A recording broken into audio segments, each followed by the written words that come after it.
champagne and it tastes like Coca-Cola. C-O-L-A Cola. She walked up to me and she asked me to dance. I asked her her name and in a dark brown voice she said Lola. L-O-L-A Lola. La la la la Lola.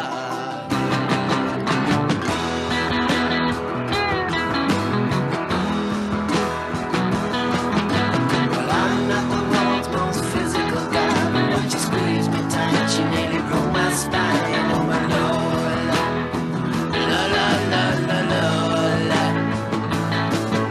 Well, I'm not dumb, but I can't understand why she walked like a woman but talked like a man. Oh my Lola, la la la la Lola, la la la la Lola.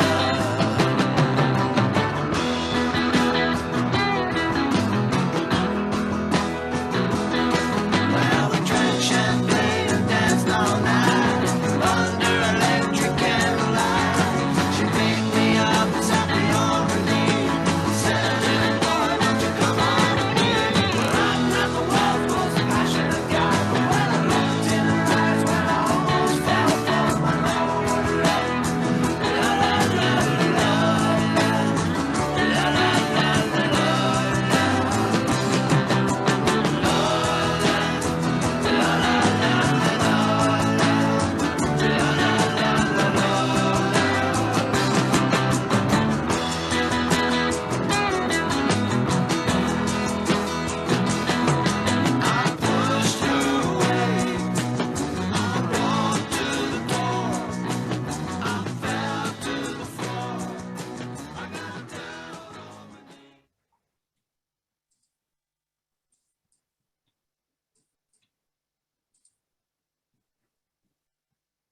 Okay. Welcome, everybody. Melinda, Hey, I'll go ahead. Thanks, Greg. Welcome everybody to the second session of our summit today. Today our session will be rebuilding campus services for the LGBTIQ+ community during the mid-pandemic. My name is Melinda Bowen. I am the Pride Center coordinator at Mount San Antonio College, and my pronouns are she, her, and hers. Before I introduce our great presenters today, I have a few items to share with you. Please note that we're in a Zoom meeting and you all have your video and audio options. Out of respect for our presenters and the other attendees, we request that you keep yourself muted. Should you have any questions or comments, please feel free to use the chat box. As time allows, we will share your questions with the presenters and the moderators as well. Additionally, you can use the chat feature to share thoughts with the presenters and with each other. The session listing in the conference app details the session and includes any documents provided by the presenters. Some presentations are still being added to the app. The app also includes a short survey at the end of the listing. We ask that you complete that survey. Not only is it important feedback for us all, but it helps you earn points. So you may win a prize later on.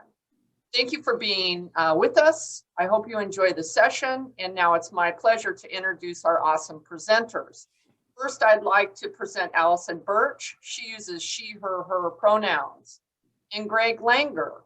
He uses he, him pronouns. I'd also like to introduce Dr. Jill Zimmerman. Her pronouns are she, her, and hers. And finally, Karen Georgie, who uses they, them pronouns. Hey, let's have a great session. Take it away, folks. all right. Thank you very much, Melinda. Okay, I am going to give me just a moment to get my screen shared here. I'm going to try to control things for the group, really, and at the same time have my notes in front of me. So give me just one quick second, everybody. I'm also going to try to truncate things just a little bit since we are getting started a little bit later here. But that being said, well, that's a problem. Okay. Sorry, everybody.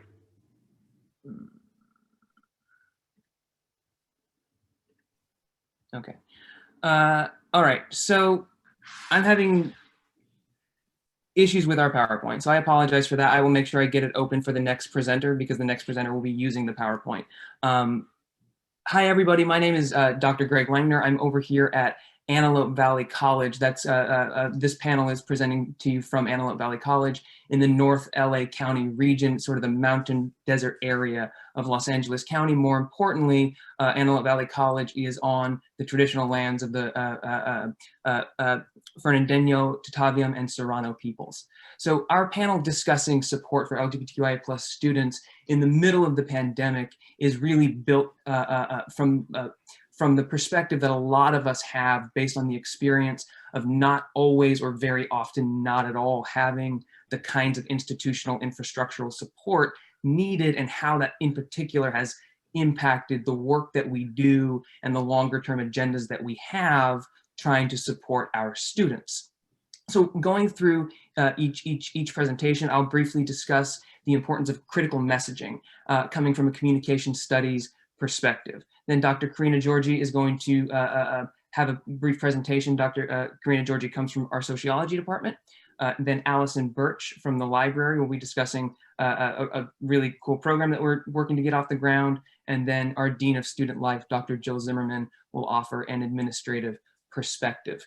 So since I will be talking about the importance of messaging and communication and actually the work necessary for promoting the type of work that we do longer term, just as a quick spoiler, it is an uphill battle. So communication studies, my discipline, gave me the foundation to learn how to develop and coordinate effective and sustained promotional awareness campaigns. But any kind of a sustained long-term messaging campaign, especially one of this nature, requires really robust preparation efforts, really robust collaboration that also allows for concrete plans which themselves longer term are still adaptable, meaning that whatever we put into place has to be really well thought out ahead of time and yet able to change as circumstances change. All communication has one of two primary purposes: to either inform or to persuade. We're focused here on forms of persuasive communication. Persuasive communication is often much more pressing in that it is often responding to a pressing, urgent need. Rates of self-harm among young queer people who feel unsafe at home and in their communities have not drastically changed, while at the same time, hate crimes against LGBTQ plus people, in particular trans people of color, have in general steadily risen. So the need to connect in productive ways with the LGBTQ plus students and colleagues on our campuses is absolutely urgent. But a promotional awareness campaign is made up of both overlapping and individual persuasive messages, meaning it's never just about that one email blast or that one poster put up around campus or that one event or that one policy being promoted. It's a consortium of messages and ideas working together in tandem over a longer period of time. A persuasive message can and should be many, many things because individuals maintain beliefs for many, many reasons. Persuasive messages can be direct and explicit and big and bold, and they often should be. Persuasive messages also should often be those that are more subtle, those that are more caught in our peripheral vision, things that we may not be inclined to focus on, but catch our attention for one reason or another.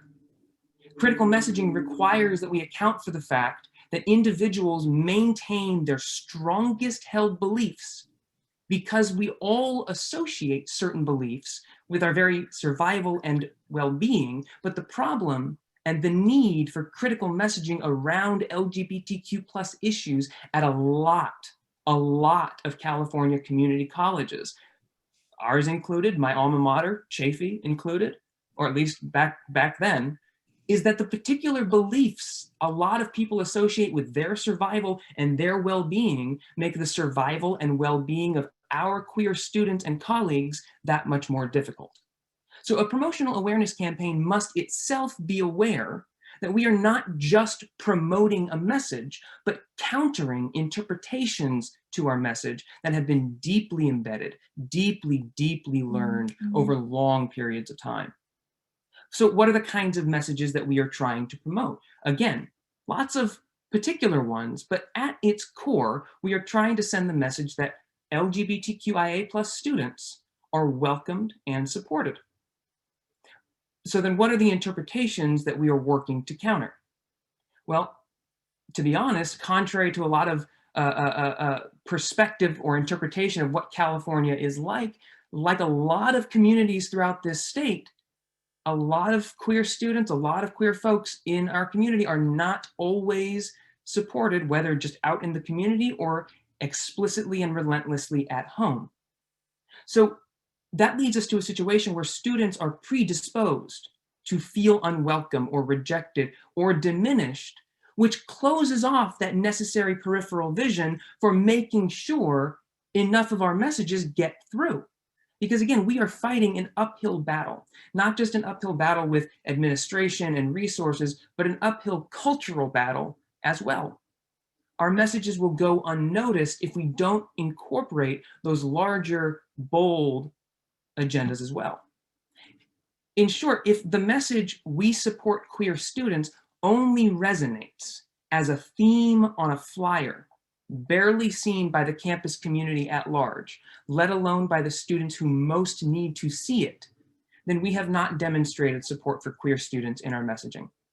Critical messaging follows the persistent principle that what we say must align with what we strive to do. And I'm going to try to sort of be real quick here because I want to leave time for the other presenters and for questions at the end. But just in short, some of the key things that we're aiming to do, and these are really just a few of a lot of things that need to happen longer term. We are aiming to make sure that students have complete agency over system-wide name changes. How a student, in particular a gender nonconforming student's name is presented, whether it's on Canvas to their other students or on the roster to faculty, even on their transcripts, needs to be the agency of the student. We would love for our Pride Advocates Club to reform, which very understandably, if not necessary, dissolved during the pandemic. We would also love to get to a point at which groups of students are presenting at this very summit instead of just faculty. What critical messaging looks like is an uphill battle with traditional marketing infrastructures, trying to get those emails sent, trying to get them sent on time, trying to get the flyers designed or designing them ourselves. That's part of the uphill battle as well. Hosting faculty professional development events that are specific to these issues is an effective way of starting conversations across our campus and building those interpersonal relationships that are necessary to work towards a consensus for change. And then lastly, I'll end with the suggestion that getting creative with your messaging can be really effective as well, especially when you have very few resources. So just for example, and by all means, steal this, adapt it, whatever you like. This coming fall, I have been, over the past several months, stocking up in bulk on as many as possible rainbow fans, so that in the fall, when we are back on campus, any student, any colleague, staff, faculty, whoever, who could use a fan because it's real hot out, if you could use a fan, it's yours. And so rainbow fans fluttering around campus is itself a message. It is itself one of those bolder sort of standout messages, but also something a lot of students who could really use that in the periphery will get that in the periphery. So I'm going to now do my best to get the slides to actually work as I turn things over to Dr. Karina Georgi. Give me just one quick moment here. Hi, folks. I'm going to just dig into my PowerPoint so we can stay on track here. But my name is Karina Georgi. I'm from the Sociology Department. I'm a faculty member, and I'm the Department Chair of Social and Behavioral Sciences. Thank you so much, Greg. And I'm here to just share my own observations and conversations that I've had with the students over the past year and semester. I'd just like to start off with an overview of Antelope Valley, which is dramatically different in some ways than the greater Los Angeles, LA County. The AV is set apart because we have 2 to 3 times greater food insecurity, 30% of our, than the LA County. 30% of our population, the AV is poverty and or working class. But poverty means that we're earning less than $70,000 a year per household. And also there's a group of people that are available and ready to work that cannot find work. And the food insecurity statistics have been true pre and post pandemic, if you're wondering if that's made a difference. It still holds true that Antelope Valley is much more disenfranchised than the rest of the greater Los Angeles County. And in this context, a lot of our students have been forced into precarious forms of work, risky forms of work. Actually, UCLA's Williams Institute survey just released some results in February in 2021, stating that people of color were actually more inclined to wear masks, but more inclined to still be COVID positive. And that's because they were in forms of work and labor that had more exposure to COVID. And so this is only further compounds, communities of color, especially when I think of the context of Antelope Valley, where we know that a majority of the folks in the Antelope Valley are now POC. And so they've been on the front lines, and many of our students, taking all of this into consideration, many of our students are some of these workers, and some of these folks that are under-resourced, and some of these folks that live in multi-generational households, and some of these folks who live in clustered housing because it's the only way to survive. A lot of my students, they were already contributing to their households. And of course, I'm going to be focusing on LGBTQ folks and trauma today. So let me just state this. Let me segue into the fact that I'll be focusing on POC queer folks. Specifically, our students, they always had been entrenched in this with this burden and reality of having to be contributor to the household. But now a lot of these circumstances have made it so that they are the only folks that are the sole breadwinners of their households. And that financial responsibility has further entrenched that, further solidified that role for them. So there are many layers of complex emotions, loss, and trauma. And I know that everybody has experienced this throughout the year. We've had lighter versions of disturbing incidents like Panic at the Costco, which is my play on Panic at the Disco. We've seen the My Pillow guy infiltrating American politics. You think there's nothing holy anymore when the My Pillow guy starts stepping into politics. But of course, on more serious sides of things, more soul-destroying types of ways in which a community was replaced with isolation. We experienced the great loss of our loved ones by distance and literally.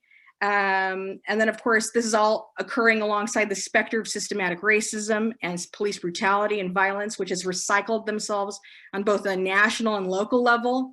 This has overwhelmed and reopened so many wounds for people of color. And in the same vein and context, we've been witness to how LGBTQ folks, specifically POC, LGBTQ plus folks, specifically POC, in the AV and at AVC, have had to prioritize, negotiate, and navigate trauma. And when I say trauma, everybody, I mean these are stress reactions to everyday events along concurrently with these events that are ongoing. So there has been no relief, and it's been extremely layered. And so how this plays out in my classroom as a faculty member is, if I say you have a test this Friday, the average student might feel a little stressed out or have a little anxiety. But this statement for a traumatized student specifically induces panic, anxiety, and fear associated with a burning building. And you can't simply positively think your way out of that. You can't breathe.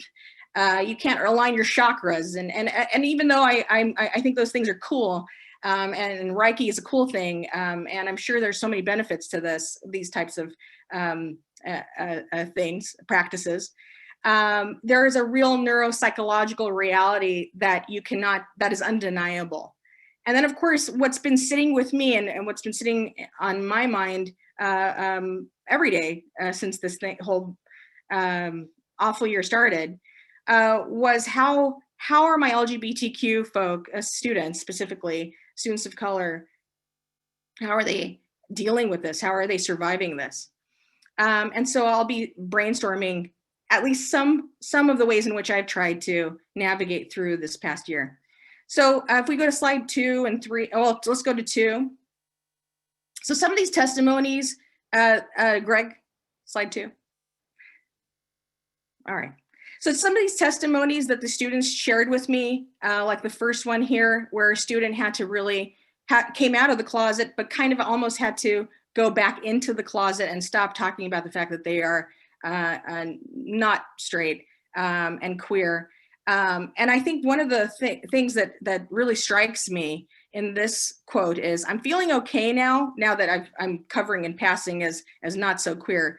My mother and I have gotten used to each other's company, and I contact my friends as much as I can, but I still feel othered living in my parents' house." And this other term is ironically and paradoxically used to talk about race and ethnicity. It's a framework that Edward Said had constructed. And so that's not lost upon me that this student is using this term, which makes me feel like, you know, there are so many ways in which this marginalization and going back in the closet, you know, a phenomenon that LGBTQ seniors experience when they are in an assisted living home, and the same folks who harass them or haunted them or subjected them to bigotry were forced to go back into the closet. And so the othering is establishing the self identity through the other. Heterosexual folks feeling more legitimate as heterosexual and cisgender and completing a traditional role at the expense of the other, as at the expense of maybe stigmatizing or marginalizing the other. So that was not lost upon me. Next slide, slide 3. I'm a genderqueer pansexual, and I was kicked out of the house. So this individual was kicked out of the house, but then they found some kind of refuge temporarily in somebody else's house, but then they had to go back into the heteronormative closet, so to speak. And so that suffering continued for them until they somehow resourcefully, innovatively created a community of friends that got together and just rented a space in the Antelope Valley during the pandemic, so they could be themselves. And they even commented, you know, I have a purple couch and an orange rug, you know, using these 70s colors as a form of agency and expression. But it was some kind of a relief that simple shag rug was some kind of a relief from navigating being in the closet. Slide 4. Interestingly enough, I had a Black student who happened to be a mom worrying about her child who was very masculine lesbian, identifying as a black lesbian because I didn't want her to be mistaken for a Black man during this time. And simultaneously, the mother themselves identifies as queer. So here is a multi-generational in the closet where they're alienated from themselves and also experiencing alienation from their own daughter. Student B, we had to move to my family's, my husband's family's house for financial reasons because of job losses, but they don't know that I'm queer and I've had to go back in the closet. And so these testimonies illustrate the ways in which passing and covering in a dominant, hegemonic, and heteronormative culture has thwarted LGBTQ POC agency altogether in the context of survival, because survival comes to the forefront. Slide 6. Continuing on the conversation, we see that it's hard enough being mixed race. I don't even want to deal with the complications of that. So I don't want my parents to know I'm not straight on top of that as a layer. One of my students, and I had a couple of students actually who were parents trying to take my class to better understand their queer and support their queer students, which was lovely, which was amazing. I'm scared for my son who just came out as gay, as an old school Latino. I embrace my son and I just wanted him to be happy, but I'm scared for him. And so there is this negotiation or understanding that embracing an LGBTQ identity disrupts and delegitimizes in some way your ethnic or racial identity. For me, COVID is just a repeat of being in the military as someone who identifies as a queer POC in reference to don't ask, don't tell, and how the military tends to use overarching national identities to mask racial and ethnic differences in order to promote a cohesive, group. Next slide. All right, so some of my findings overall, and of course this is anecdotal and me as a participant observer, expressing some of the ways and some of my noteworthy, eye-popping exchanges with students, my conversations with them. Multiple students stated that they needed to revert back to more traditional gender, ethnic, sexual scripts in order to live at home, to not be homeless. In some cases, identities that deviated away from traditional heteronormative identities were viewed as a betrayal to an ethnic or racial context or identity. It seems as though racial and ethnic identities were largely prioritized over gender identities. And, I'm going to talk more about this in the conclusion, but both of these identities shake a legitimacy, right? An existence, a right to exist. So they're prioritizing, very skillfully which identities they can survive with and which identities they can't survive with. A few mature students were taking my class, as I just mentioned, to better understand their students, their kids, my students. Women and genderqueer identifying POC students were more likely to share their experiences of survival and stress as LGBTQ plus folks. So not so much folks who identified as queer and also men. Some of my students who lived in more traditional ethnic households had actually hide themselves during class Zoom sessions because of me, because I look symbolically deviate away from the traditional gender roles, and I do all day, every day. But unfortunately, it came at a cost for some of my students who had to hide who their professor was. Hiding or minimizing self-expression identities greatly compromised any self-care attempts because you're contending with trauma. And so when you're contending with trauma, you're compartmentalizing and you're not fully able to feel because you're in the mode of survival and not feeling. So you can just survive throughout the day. And so in conclusion, everybody, while we have so many useful practices that might help us navigate and cope with trauma, whether it be meditation or mindfulness exercise, which mindfulness, there's so much data that mindfulness is so helpful. 50 days of mindfulness exercises in a row actually changes your whole entire brain. The neural bridges that were destroyed, innovatively your mind, so your brain, I should say, is elastic. And so your neural bridges find innovative new ways, especially through creative thinking assignments, to reconnect those neurons that are firing away so that when you're thinking, there's no lag time, you can process things a little quicker. But unfortunately, our students at this point in time haven't had the opportunity to be sensitized in a place of a relief where they can feel. In a place or relief where they are not feeling alienated. And this only exacerbates, of course, trauma. And it doesn't allow for that relief, that process of self-actualization in order to contend with the ongoing intersectional forms of trauma. And this is a terrain, everybody, that Western science is still trying to grapple with and understand how to deal with. Because short-term trauma is much different than long-term trauma. And many POC folks, especially POC folks who are LGBTQ++, are dealing with on a whole nother level of continuous, ongoing, chronic forms of trauma. So Western science is still trying to grappling with trying to understand that and trying to think more intersectionally. Often, the approach to these traumas through an intersectional lens and understanding how the stress reactions manifest themselves and how they are promoted are much more nuanced for these populations. As a faculty member in social sciences, I kind of have an advantage of addressing some of these personal and political issues more directly. So we talk about everything that's going on in society. And so in a way, it's kind of like a micro exposure and a therapy. I lean in on humanized and sensitized classrooms. Sometimes I even practice radical vulnerability myself as a Southwest Asian queer person who's part Italian, everybody, who has a history on the mom's side, on my mom's side of closeted a Jewish family who experienced really violent forms of anti-Semitism. I'm queer. I have also endured homelessness myself as a college student, as a young kid. I know what food insecurity feels like. I've experienced food insecurity and all the traumas that are associated with it. So this has been a labor of love for me at Antelope Valley College. But what ends up happening, everybody, is kind of magical.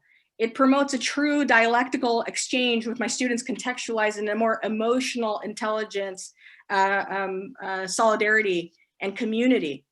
I don't want my students to just be smart. I want them to be able to access and develop that aspect of emotional intelligence that they need to become not only members of their community, not only get out of surviving, but thriving. One of my students this semester asked me, how do we survive? How do you survive? Actually, they directed it at me. How do you survive the reality of chronic forms of racism and oppression? How do you not get depressed? And I said, by allowing space to be depressed and to be upset and to reject traditional and conventional wisdoms, which tend to universalize trauma from a Eurocentric power of positive thought. Just use your power of positive thought, everybody. Did you know that you can overcome trauma with the power of positive thinking? Perspective.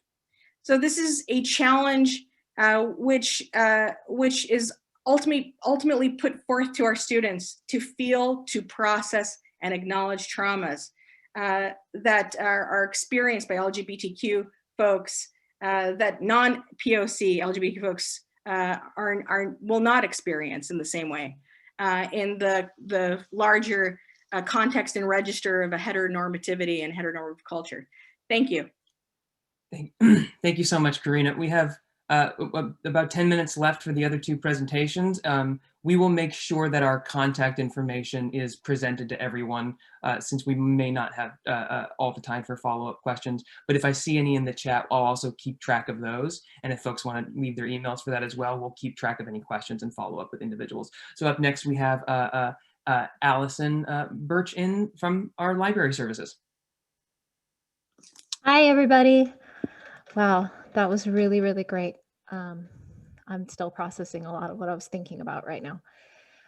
So I came into AVC in August 2020, got hired right in the middle of the pandemic, had never set foot on campus before, accepted a full-time position.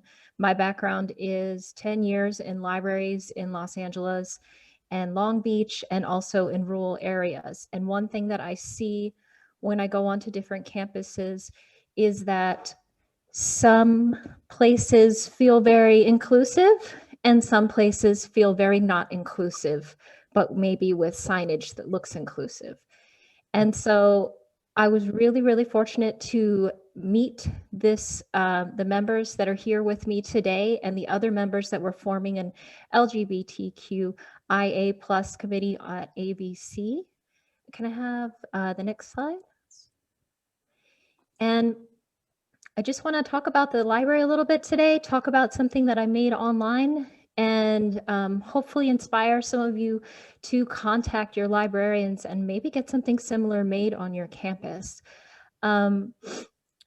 Wexenbaum did a study in 2018 and found that although not all LGBTQ students will go into a resource center, they will go into the library. They will use the library services. And this is sometimes because they don't always feel comfortable being outed going into a center, or perhaps there's not even a center on campus. So I feel like that this makes the library a default place that these students need to have resources available to them when they're looking for research. Can I have the next slide? I'm going to skip over this, but just know that librarians have a Bill of Rights that we follow, and we're supposed to be doing these things, okay? I see the library as somewhere that should be a safe space for all student populations. And one of the ways that I am hoping to do this is by creating digitally a LibGuide. And when we are back on campus, which we will be this summer, also making sure that visually these populations are represented and that visibly students know that the library is an ally to them. Can I have the next slide? Some of the ways that the library can be an ally is by our collection development. And as faculty and campus folks, please support your library and let us know things that you would like to see in there and deficits that you see, because we're always trying to have the books and the materials available there to students. Other ways would be visual support, virtual presence, having meeting rooms, and then programming. Programming is another way that you can help support the library on your campus by suggesting authors to do talks, by suggesting books that students can do clubs. And I have a little side story with that. When I was in Delano, which is a very rural campus, I actually had a book club for the 52 Bus by Dashka Slater. And if you're not familiar with it, it's a book that recounts an event that took place in Oakland in 2013, where a agender student was set on fire while they were asleep on the bus. And in that book club that I did, I had a student who was a migrant laborer, and he came out to me and the other students in the club because he said he had never felt comfortable doing so on college or within the family. Next slide, please. This is the LibGuide that I created, and I will put a link to it in the chat. It's a work in progress, but as you can see, I've put different tabs here, and I have connected it directly with our committee. So I have different tabs for lesbian, gay, bisexual, trans, queer, intersex, asexual, and being an ally. We have our upcoming events listed here. Can I have the next slide, please? And here are some actual pages from the different tabs. We have videos on here. I have library books. I have different vetted websites that I put on here for student research, and I have podcasts. Can I have the next slide? So this LibGuide helped me identify deficits in our collection, and it helps me gather resources in a central location with an opened available web link. I can use it in my class demonstrations as I go into many communication classes and English classes throughout the semester so that students can see it within the class and know that they have a place that they can go back to. And it's accessible for anybody with a web link, and I'm hoping to link it to our college page for our committee. And can I have the last slide? So please talk to your librarians on campus. We want to be allies to you, and we should be. So, and the library is for all of our students, and they should feel welcome there. See what kind of books are available. Go, when you're able to go into the library, visit the space and make sure that it feels comfortable and that they could be an ally. Suggest programming, suggest a LibGuide now that we're all here virtually, and I'll put a link to the LibGuide in there. Thank you all. Thank you so much, Allison. Thank you. All right, and then we have another few minutes and again, maybe some time for some exchange, but now with our Dean of Student Life, Dr. Jill Zimmerman. Oh, sorry, there we go. Dr. Zimmerman, you're on mute. I'm on mute. As you can tell, I get the pleasure of working with this group, and in the audience of, if you will, there's 111 of you, and some of them are from our campus. So I'm very excited about it. This is our first time here, and that speaks, unfortunately, for volumes. This is the third annual. We missed the first and second, and that's because we as a campus have not put this as a priority. And there was a discussion in earlier sessions about how we really need to focus on this population and the marketing that Greg had talked about. So today you're hearing a snippet of some of the folks on our campus that are in our community. We have asked that. We have our students here as well. And the goal of this is to make a space. We as an institution are well aware we wouldn't be in this room at this conference today if we didn't know that the importance of this. But it's having it at the highest levels. It's being able to talk about it and how it's getting embedded in all the things that we do. When Allison talks about needing more library resources, well, where's the resources that student services can help contribute? When Greg shows these fans, we are buying them for all of our students, and they're welcome back kits. And so how do we make sure that the needs of our committee and the needs of our students get put in every place across campus. So that could be when we're doing something through our Dreamer Center. We just had a poetry reading, happens to be a gay male, that talked about his dream experience and what it felt like to be undocumented in this society. How do we help make sure that when we're talking with our veterans, that we are clearly identifying our students and their experience and the trauma that they went through when they have been in this population and had to no-tell. We are now become a standing committee on the campus where people are appointed. It is not a shared governance, but it is definitely a standing committee of the college. I've been appointed by the president, so I have his ear on anything we need to do. We collectively wrote a statement for the Day of Silence on September 9th that he posted on our campus website, similar to Black Lives Matters, No Hate Against Asian Americans. And so that was up on our website. Clearly, we do have a page that is going to be worked on a lot this summer, as opposed to where we are right now with that. But we are in a position where we can cross, and as the dean, I get to do that. We can cross sections. The trauma that Dr. Georgie talked about, we work a lot with that with our health services, make sure that our students have access to that. Communication classes and making sure that they're doing speeches, that they are clear in how to do that. An interesting thing that you kind of heard a little bit, I also run our basic needs center. And so we have housing. Karina has come in and talked and has shared with students who are suffering as well, being ashamed and not being able to do that. And it's just, whatever you have, whatever barrier you're facing at ABC, we are here to help resolve that so that you can work on your education. Being very deliberate in communicating that out, making it sure that it's on our campus newsletters on a regular basis so students and staff and faculty know how to do that. It turns out that we also are doing, with the connection, our new adjunct orientation and our new faculty welcomes. We will be including this work of this committee. We also will be starting our very own scholarship. And so the team have started that, and we are going to be finding opportunities to highlight those that are advocating for this population.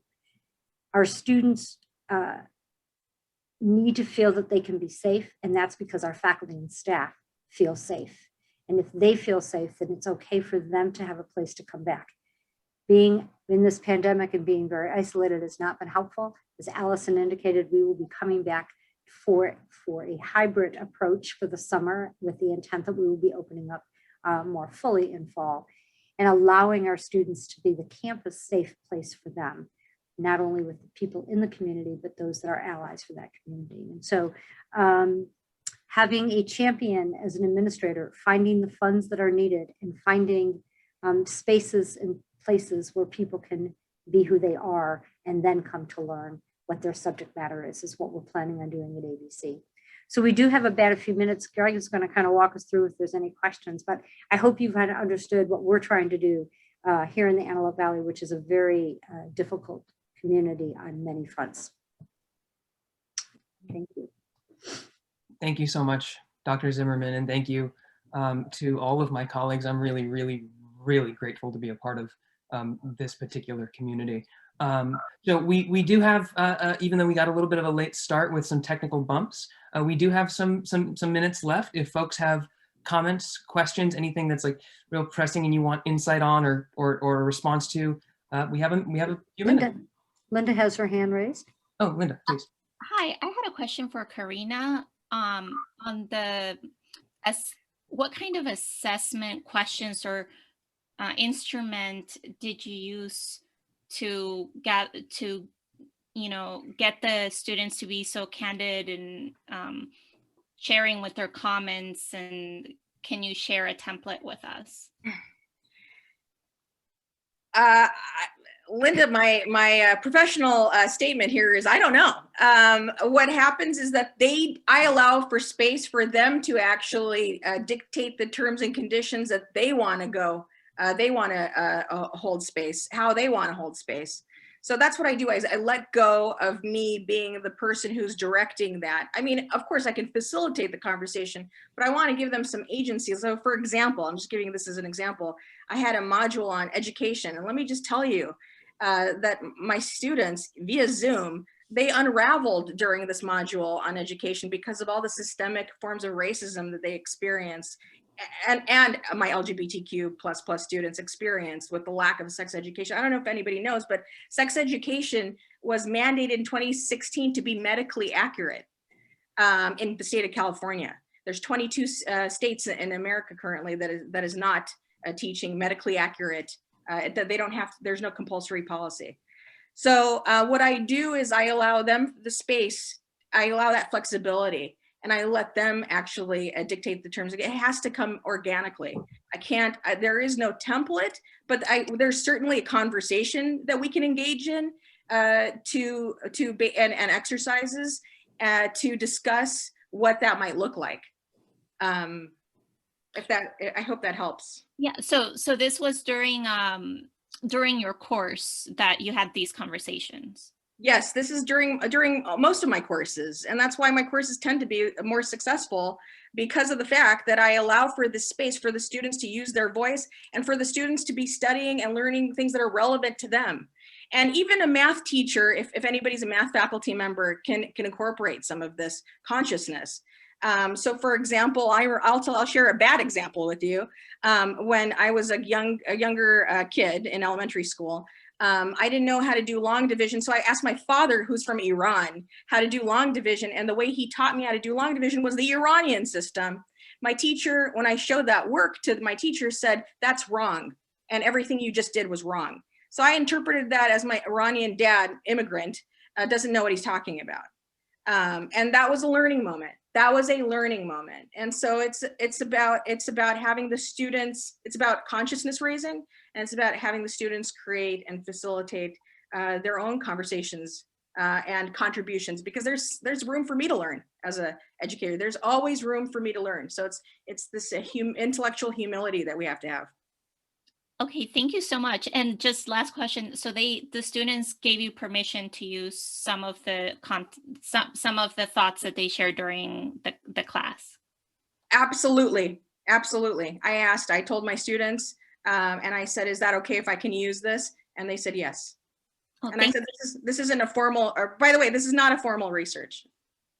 Yeah. That's great. Thank you so much. Yes. I think we have time for maybe one more question. We do have a hard stop that we're going to reach, but we probably have time for one more question. And I can look here in the chat as well. Let's see. Oh. Any hands up? Okay. Hi. Oh, please. Go ahead. Yes, Ashley. Hi. I put my question in the chat, and so I just thought it'd be easier to ask than you have to look for it. So I'm curious. I'm part of our LGBTQ plus student club. I'm one of the advisors. We also just created an Out Ally network. And one of the things is we actually have data, and we know who our students are that check the box, but we're kind of in a dilemma about whether we should or could reach out to them while we're in this virtual world without outing them. We've thought about doing an email, but we want to be very careful. So just wondering if you have any suggestions about how to best reach these students right now. That is something our committee has talked about, and I think Dr. Zimmerman has been working more closely with that type of outreach. So, Google Forms are everyone's friends right now. We put out a campus. And I'm sorry, we have the meeting closes at 11:50. 1 minute. So sorry. We just sent that out, and I tell you, people chose to share if they chose to share. It was not shared amongst each other. It was shared with us as an administrator, and it worked. So I would encourage you to think about ways to just make that be possible. And we will follow up with anyone who is able to leave your information in the chat. And thank you so much to everyone. We really, really appreciated the chance to meet with all of you and to present for everyone. And we're looking forward to learning from others' work as well. Thanks so much, everyone. Thank you. I'm going to leave the chat open for just a second. Yeah. And I will save the chat now. And thank you, Melinda. Got it. What a fantastic presentation, everybody. Really, really great. Thank you. Thank Thank you. We'll see you. the other panel. Oh, perfect. And saving chat again. All right. Bye, everybody. Bye.